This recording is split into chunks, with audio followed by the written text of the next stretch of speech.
Lastly हमारे पास एक proof है विच इज के अगर आप सेम वेक्टर्स का इनर प्रोडक्ट लेते हो तो वो आपके पास इक्वल आता है to summation of we I square, ठीक है, मैग्नीट्यूड।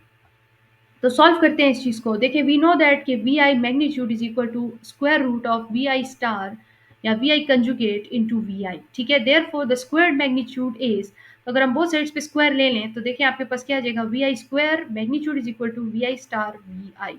ये जो स्टार होता है ये कंजुगेट को रिप्रेजेंट करता है, ठीक है ना।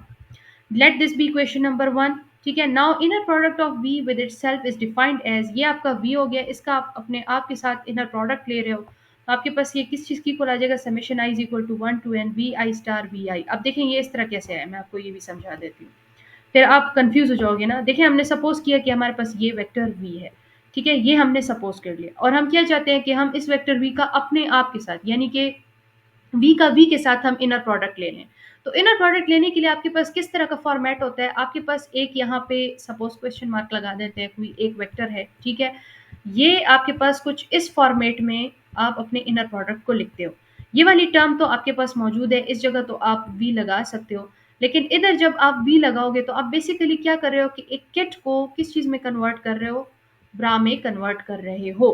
तो जब आप एक किट को ब्रा में कन्वर्ट करते हो to take the inner product, तो एक आपके पास आपका जो वो किट की वजह से था वो वाला वेक्टर आ जाएगा, ठीक है, और दूसरा आपके पास क्या आ जाएगा, उसका कंजुगेट आ जाएगा, ठीक है ना।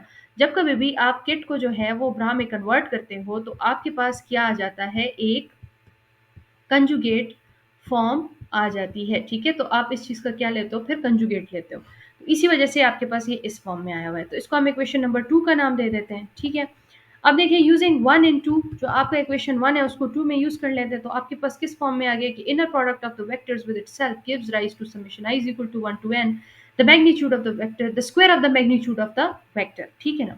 या फिर आप इसको ओपन फॉर्म में लिखो तो ये i जो है रिप्रेजेंट करते हैं कि एक वेक्टर नहीं, आपके पास एक से ज्यादा वेक्टर्स हैं। तो ये आपके पास किस ओपन फॉर्म में आप लिखोगे, और समेशन तो एडिशन होगी, तो ओपन फॉर्म में आप इस पूरी इक्वेशन को लिखोगे, क्या आ जाएगा, v1 square magnitude plus v2 square magnitude plus v3 square magnitude plus up to so on vn square magnitude. So ये आपके पास प्रूव हो गया कि जो आपके पास वेक्टर का अपने आप के साथ इनर प्रोडक्ट होता है तो वो मैग्नीट्यूड के स्क्वायर की समेशन के इक्वल होता है, ठीक है। तो यहाँ पे हम अपने लेक्चर को खत्म करते हैं, मिलती हूँ मैं आपसे नेक्स्ट लेक्चर में। टिल देन टेक केयर, अल्लाह हाफिज एंड थैंक्स फॉर वॉचिंग।